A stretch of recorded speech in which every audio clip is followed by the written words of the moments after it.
Hi, are you looking to refresh your personal style without spending a fortune? Whether you're climbing the corporate ladder, leading an organization, building a business, or simply looking to redefine your style, on today's episode, we will have someone who will help you do just that, redefine your style. We'll be joined by Jen Restyle, founder of Jen Restyle Fashion. Jen's insight will challenge you to rethink what's already hanging in your closet and discover new possibilities in fashion and in yourself. Jen is a Chicago-based fashion and lifestyle brand focused on upcycling, thrifting, sewing, and personal style. With more than 30 years of sewing experience, Jen has inspired countless women to see fashion differently by transforming overlooked garments in unique style pieces.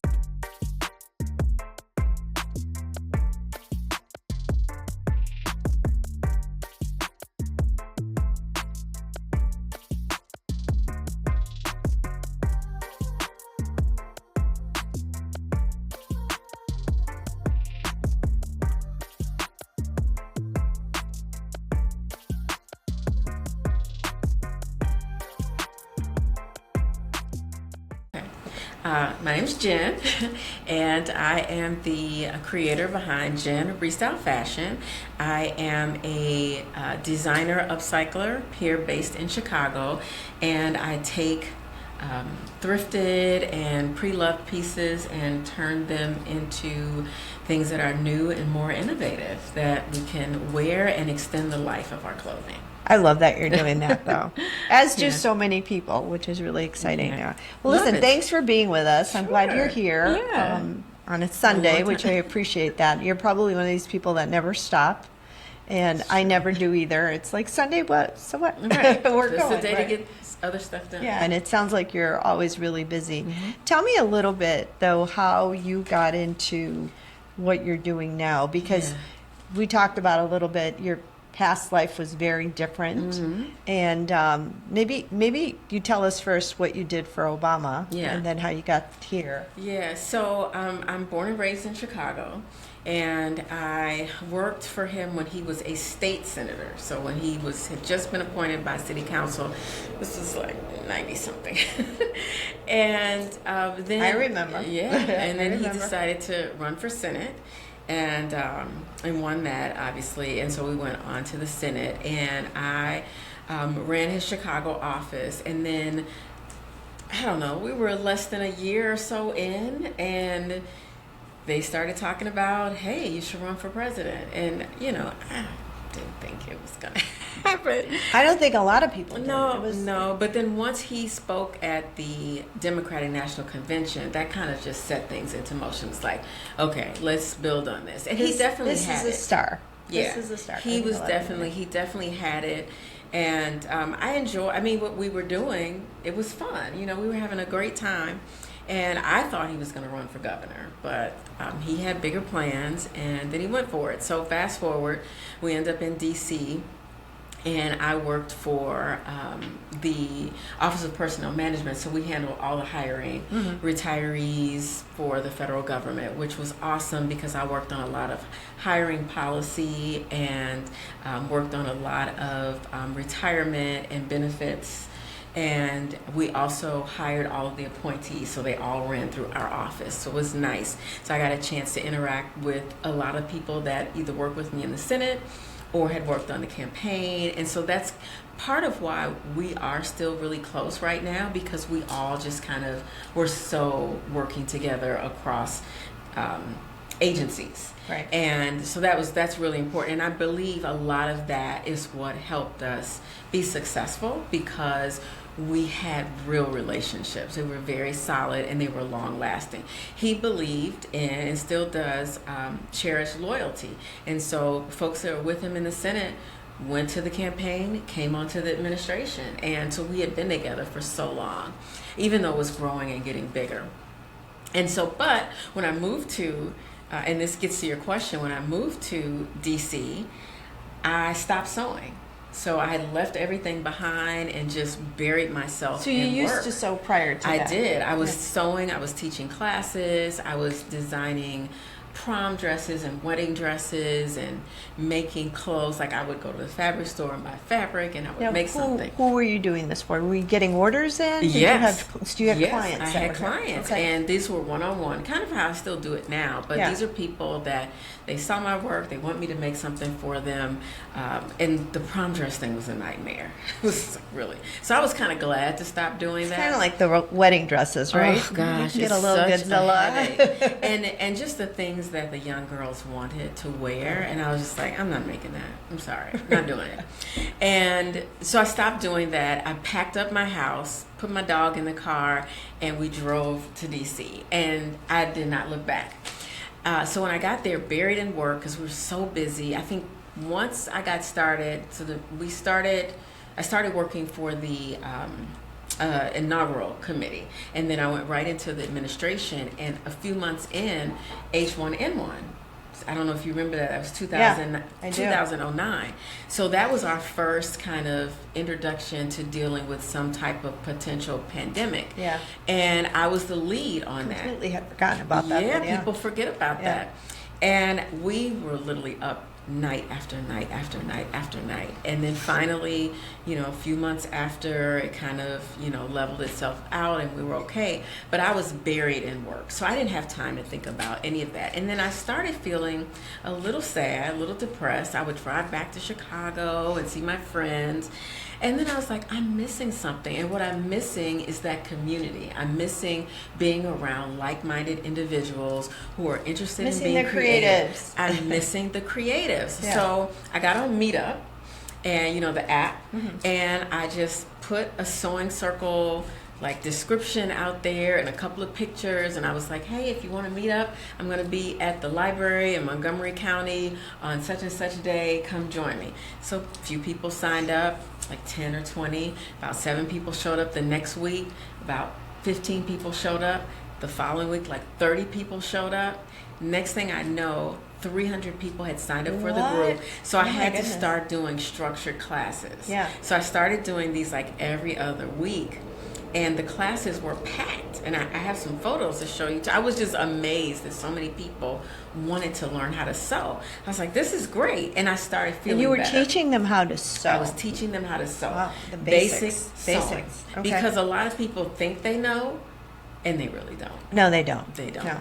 Yeah, so I just taught basic sewing classes. And it's not that easy. It's People not. think It's not easy, easy. but it's not. But if you get a good foundation, then Just you're build fine. on it. Yeah. Yeah. So that's what I did, and I did that for about 2 or 3 years, and it really helped me. So one day, and this gets back to your question. So one day I get to class, and I'm wearing a dress. It was like a maybe early 70s piece, and I had cut it off. I took the bottom of the dress, made a sash. I took one of the sleeves off, and then I used some seam binding to close up the sleeve. And it was really this kind of really bright pink and black, and I had on black jeans. I came to class, and they were like, oh, where'd you get that blouse? And I was like, I made it. They're like, you made it? Where? And I was like, actually, I refashioned it, because that was the word that we were using back then. I said, I refashioned it. And they said, well, we want to learn how to make that. So that's what kind of got it started. So what we started doing was taking the bus or the train to New York on the weekends. We would go thrifting. We would take that week, bring everything home, wash it, clean it, bring it back to class the next week. You weren't sleeping. I wasn't. Because when you work for an administration at the executive level, you're on 24/7. You're on 24/7. So I would be on the train, and they would be texting me work stuff, and I'm like, okay, let's do it. We'd be texting, emailing, the whole nine.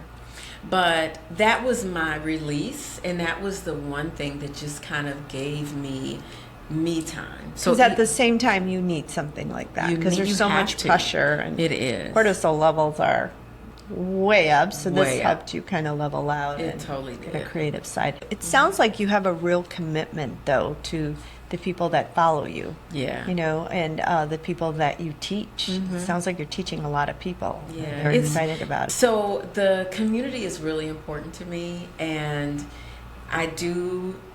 There are people who are regularly commenting. I also host a thrift crawl a couple times a year, so they get to meet me in Tell us person. about that for people that don't know Yes. what that is. Tell us. So crawl is when you get a group of folks together and you basically, it's like a pub crawl. And you go from one thrift store to the next to the next. Instead of drinking? Instead of drinking, you're thrifting, which sometimes, I don't know, it's pretty addictive. But we start early in the morning, and sometimes we go to breakfast first, and that way you can get to know everybody. How big is this group? It varies. So the very first one, I had about 5 people. Okay. The next one we did, we had about 20. And then the next one's about 25. So I'm planning to do another one. The last one I did was in conjunction with Goodwill. So I have a partnership with them, and they were so gracious. They let me go in the store weeks before the thrift crawl and select pieces so that folks could come in and shop my curated looks, which was nice. We went to 3 stores. Nice. Yeah, That's it was great. very nice. Yeah. So we got there early morning, everybody checks in, and I'm like, all right, we've got the store all to ourselves for an hour before it opens. So we had an hour to shop at the Goodwill over on Washington, and they shopped the rack first, and then they shopped the store, and everybody was so excited. They were like, okay, we're ready to go to the next one. So then we went to the one over on Grand Avenue, which is fairly new. Right.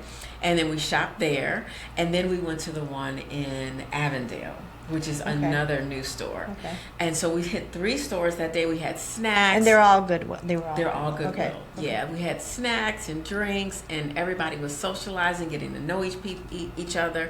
By the time we got to the Avondale store, people were pulling things off rack and saying, hey, this looks like Octavia would wear this, or here, give this to Angela, she would like that. People had started really getting to know each other and make connections, and to me, that's really the fun part. You're creating a because community, You're creating for sure. a community. Yeah. And then that it comes out of the virtual space and bleeds into the online, and now people are like, when are you doing the next one? When's the next? So I'm planning it now, and I'm hoping it will be maybe sometime in August or September. Okay. I find that How do works. people find out, though, when You you're going to can do it? follow me on Instagram at Jen Restyle Fashion. Also have a newsletter, jenrestylefashion.blog.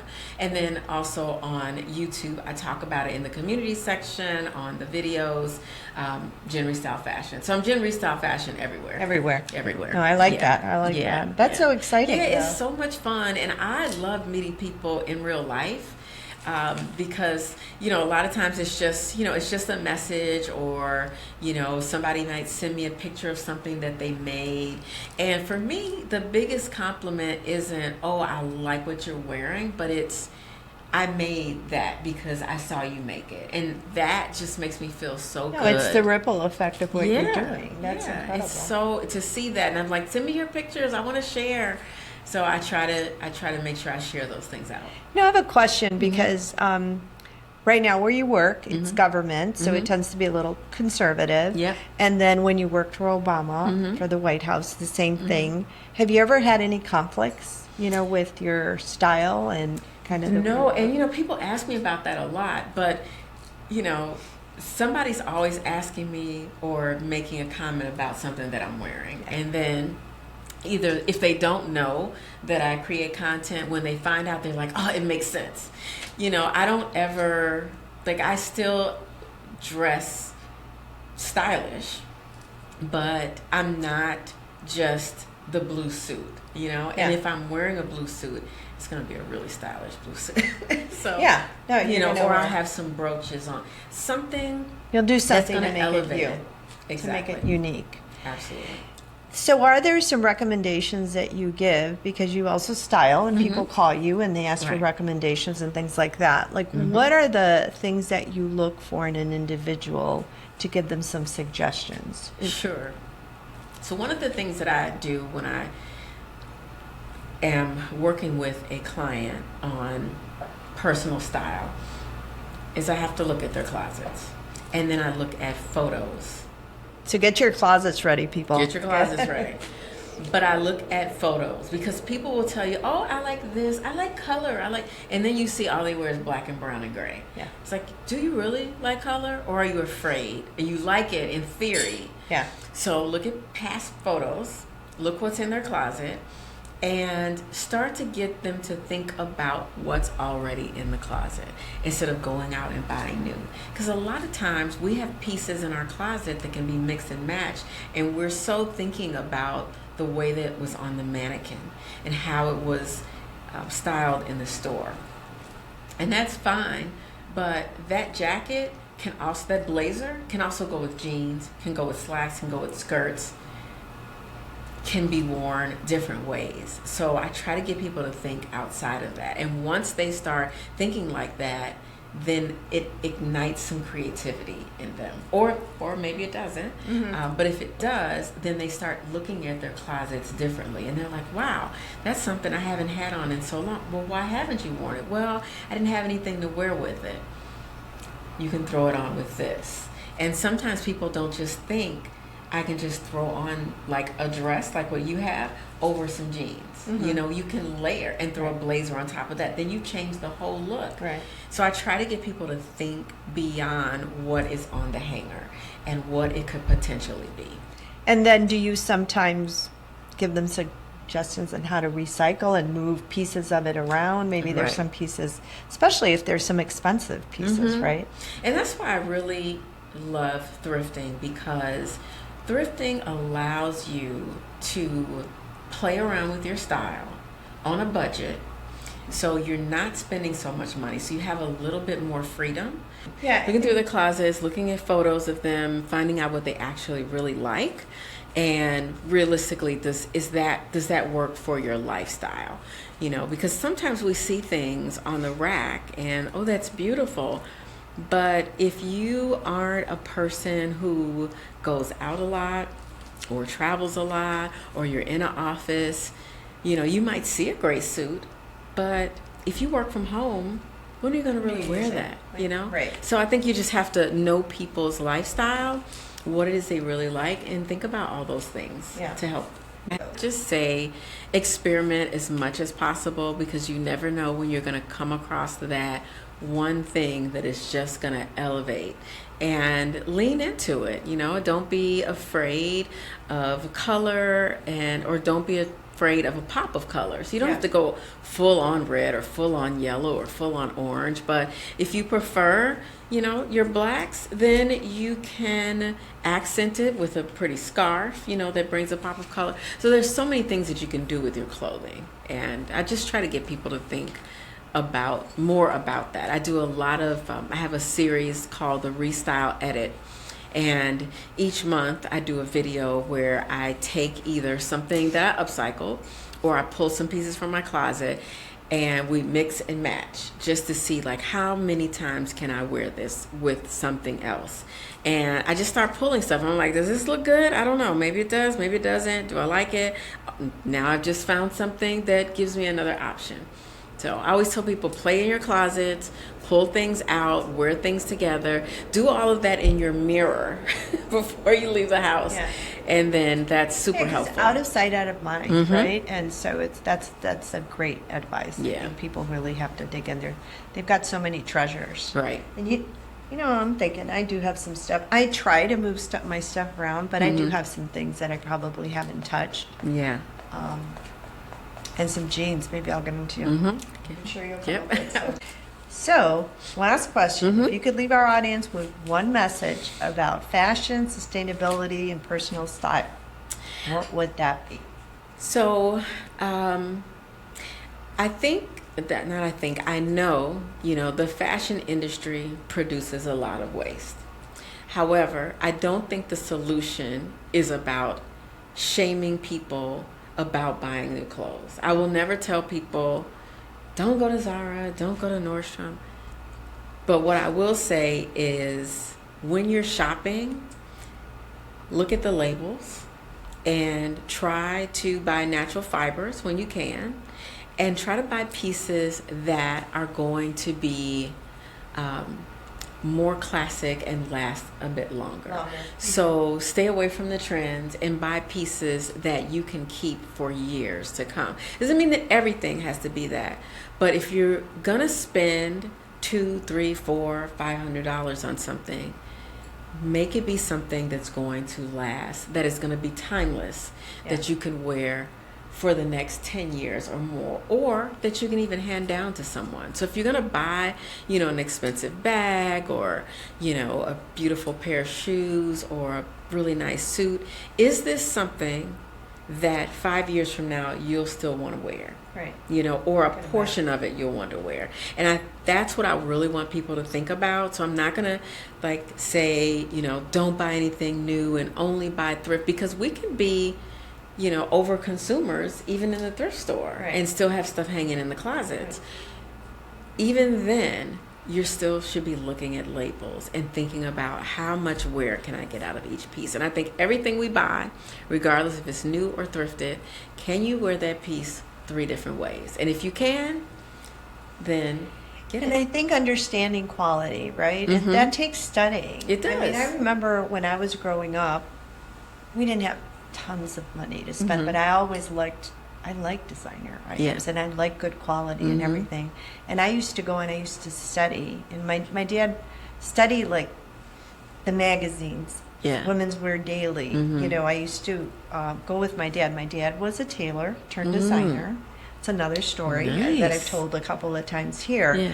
But I'd go with him, and he'd teach me what different fabrics were, right. and what different qualities were, mm-hmm. and then turn everything around. Yeah. Look at the lining. Look at this. Look at that. So I really learned that. Right. And you have to study it. It is important. So if you want to know what good quality is, what a good piece is, mm-hmm. What will not be, gone and just trendy. Right. You have to kind of study it a little bit and You learn. do. And then if you're going to go in and you're going to thrift, mm-hmm. and you're going to look, you may have a diamond that you may pass up because you don't understand right. who that designer is, or how it was made, or the original value of it. That's right. So That's all of right. that takes studying. And, Yeah. no, and I think it's important. And it's important for us to not be fashion snobs either. Right. That too. We're all learning. Right. Right. For sure. We're all learning. But thank you so Yeah, much. thank Thanks you. for everything that you are doing. Oh, I don't know thank how you. you're doing it all.